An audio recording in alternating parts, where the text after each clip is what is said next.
I'm Andrea Themley, and this is an F-15C fighter jet. The F-15 is a twin-engine, all-weather air superiority platform that has the most impressive kill ratio of any modern aerial fighter, 104 victories to 0 losses in aerial combat. I was an Air Force pilot for 23 years, and I have over 3,400 hours in high-performance aircraft, including 1,100 hours in F-15s just like this one here. Today, I'm going to walk you through the most used features, emergency controls, weapons and defensive controls, customizable features, navigation and communication, and backup systems and redundancies. Then I'll show you how they all work together to start the jet.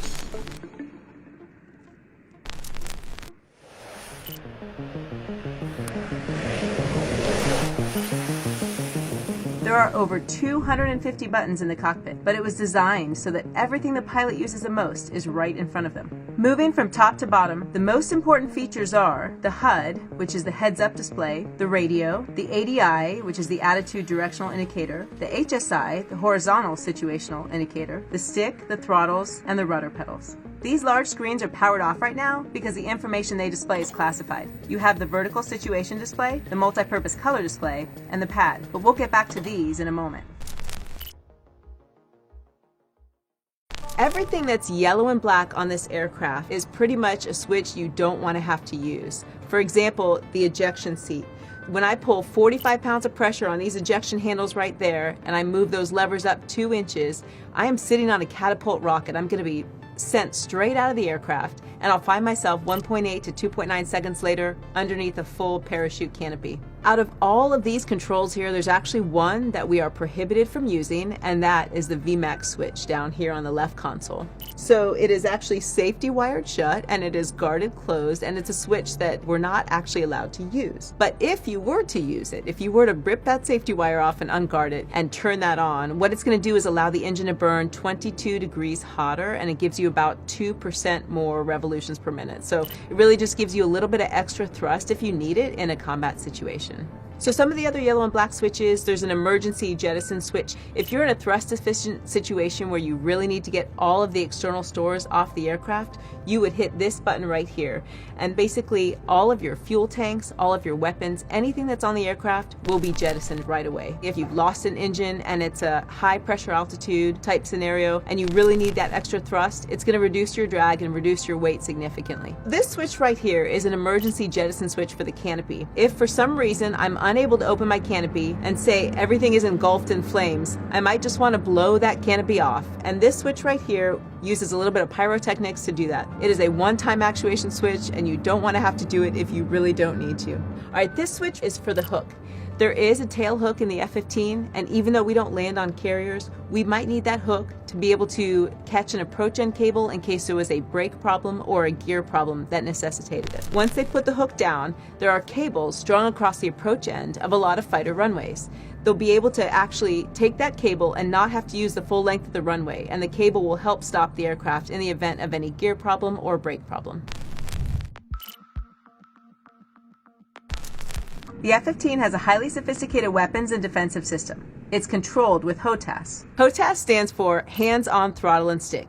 And pretty much everything that the pilot needs to manipulate and control the radar and the weapons are right here on the pilot's throttle and sticks. On the throttles, all of these switches are different shapes, and that allows the pilot the ability to feel what they're doing without having to look down. Right here, there's a little pinky switch that deploys countermeasures. Sure, the aircraft carries both flares and chaff. So flares are designed to make a big IR heat signature and try to deflect any heat-seeking missile away from the aircraft. The chaff is basically bundles of aluminum, and essentially what it does is it blooms into a big radar signature and tries to get the aircraft's radar signature to be able to be hidden within that chaff bloom. On the right console is this guarded red switch that's the flare jettison switch. If the pilot needs to, they can unguard this switch and jettison all their flares at the same time. The only time I can really think that you'd need to use this is if you were to do a gear up landing and you don't want to have any extra pyrotechnics on the bottom of your aircraft to cause any other secondary fires. On the control stick, you have 7 different switches. Starting at the very left here, this is the pickle switch. It's a weapons employment switch.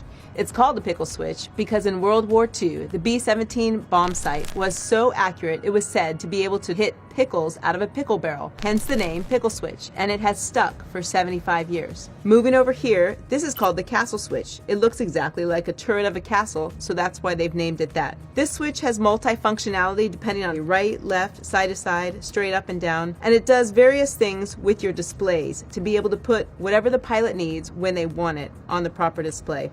This switch is a trim button here. The trim button is found on every aircraft everywhere. The faster you get, the more pressure the pilot feels on the aircraft to be able to maintain level flight. And that trim button actually just takes that pressure off and allows the pilot to take their hands off the controls, and the aircraft will maintain level flight. The other button that's really important is the trigger right here in the front of the stick. The trigger is what actually fires the gun. Each aircraft is loaded with 940 rounds of 20mm ammunition, and you can fire it at about 6,000 rounds per minute. That equates to just under 10 seconds worth of gun. Usually you squeeze the trigger for about 2 to 3 seconds at a time so that you don't jam the gun itself. A lot of the buttons and dials in the cockpit are there to help the pilot customize different features of the jet. For example, these dials and switches adjust the HUD's brightness. Everything the pilot needs is right here on the heads-up display in front of them. So they're able to see their heading, their altitude, their airspeed, various target parameters, radar data. It's also contained on the helmet mounted cueing system. So there's a reticle in front of their eye that has all of the same information that the HUD has, and that way they're able to move their head around from side to side and still take that information with them no matter where they're looking. This panel here allows the pilot to adjust the temperature of the cabin to their own personal preference. In addition, that same pneumatic air that changes the temperature in the cabin is also used to pressurize the cabin. It pressurizes the canopy seals and then keeps the actual pressure of the cabin at a more comfortable level. The aircraft can go all the way up to 50,000 feet, but the pilot will never experience an actual 50,000-foot cabin. On any commercial airliner, the cabin is always pressurized for passenger comfort. As soon as you go up in altitude, all the gases in your body, to include those in your teeth and your bones and your joints and your stomach, are all going to expand, and they will cause a lot more pain unless you keep that pressure altitude a little bit lower. Even when a pilot is up at 50,000 feet, he or she will only feel like they're at a lot lower cabin pressure, around 18,000 feet. These switches down here on the left and right consoles are pretty much used only about 5 to 10% of the time, usually on the ground before takeoff and after landing. This button hidden in the back right here is to test the G-suit before flight and make sure it's hooked up correctly.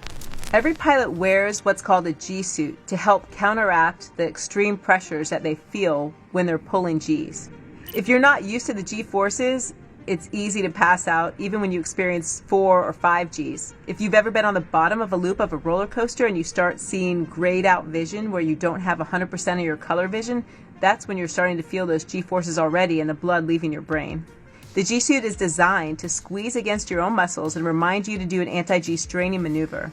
The straining maneuver helps to counteract the G-forces by bringing blood back up to your brain. Here, the pilot can adjust the rudder pedals to however they need them. People with longer legs can push them a little farther, and of course people like me with shorter legs have to pull them a little bit closer to them. This is the pilot's air conditioner. This is the only way that the pilot stays cool in summer. That is probably the most antiquated part of this aircraft. This is definitely the pilot's best friend in the summer. There are a number of instruments that the pilot uses to navigate and also communicate with other aircraft. These include multiple radios, a transponder, and an embedded GPS and inertial navigation system.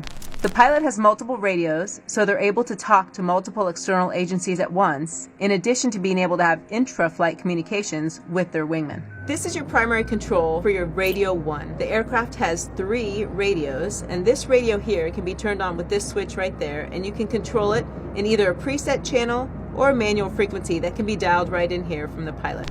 So even though the F-15 is a single-seat aircraft, the F-15 pilot is never truly flying by themselves. The F-15 flies in formation, so you're either in a 2-ship or a 4-ship or an 8-ship, and you're going to employ all together, and you're able to see each other and see what each other are targeting and locked onto right here on this multi-purpose color display. These large screens are powered off right now because the information they display is classified.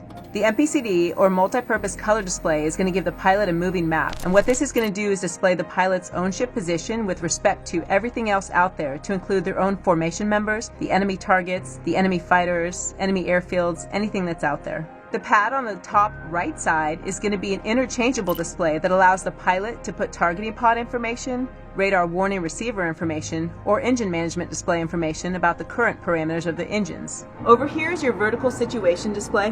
What this does is shows you every single thing that the aircraft radar can see. You would turn these switches on to increase the intensity of it, and you're going to be able to see all the targets that the radar is painting. The aircraft has an embedded GPS with inertial navigation system. The GPS is just like the one you have in your car. The INS, inertial navigation system, is a ring laser gyro system that essentially allows the aircraft to know where it is with respect to any point on the Earth at any time, and it's self-contained, so that is also not susceptible to jamming. Most important information will be available to the pilot in their helmet mounted cueing system and their heads-up display. But if those things fail, they have another way to read them on their primary flight displays below. So down here you've got some standby instruments. You have your standby airspeed, your standby attitude direction indicator, and your standby altimeter a little bit further down. Your standby attitude direction indicator is powered by its own individual battery, and it will last for 9 minutes after you lose power. The standby airspeed and the standby altimeter don't require any power to operate, and all they use is inputs from the pitot-static system, the air pressure going in the pitot tube, and the static pressure from the static pressure ports to provide information to the pilot. So if you lose all your avionics, you're not going to be any good in a fight. You're not going to actually be in combat anymore. All you want to do is land that aircraft where you need to land it. And so to be able to find an alternate airfield or a place to land, you need to have some navigation capability and some ability to fly that aircraft there. Over here you've got your hydraulic gauges. The hydraulic system's got basically 3 independent hydraulic systems, the PC1, PC2, and the utility hydraulic system. And they're all independent and redundant, and that's on purpose so that you've got plenty of hydraulic power in the event of an emergency. Down here is your fuel quantity gauge. The pilot is able to rotate this knob and tell exactly how much fuel is in each one of these tanks, depending on where they have this pre-positioned. We refer to these older gauges as steam-driven gauges. In most modern cockpits, you see more glass and LCD displays, and that's why they're referred to as glass cockpits. So you have to remember that this aircraft first became operational in 1976. So there are a lot of gauges and switches that are still the original ones that came with the aircraft. As technology has evolved, the Air Force has put money into upgrading a lot of these sensors and switches and dials, but there are some of them that have remained just based on limitations with funding.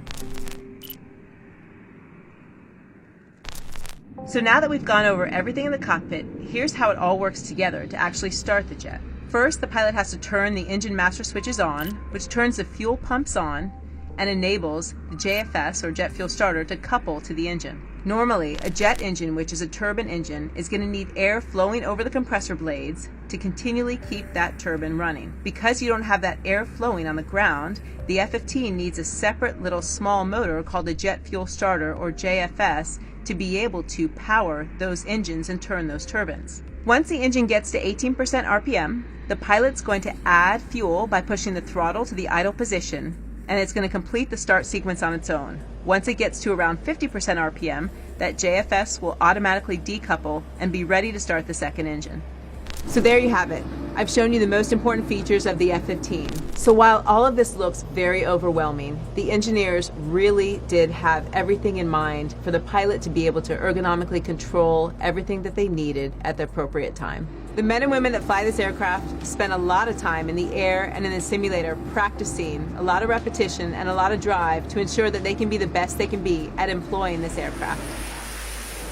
Hopefully you learned a little bit about the F-15C. I'd like to thank Fresno Air National Guard and the 144th Fighter Wing for allowing us to be here today.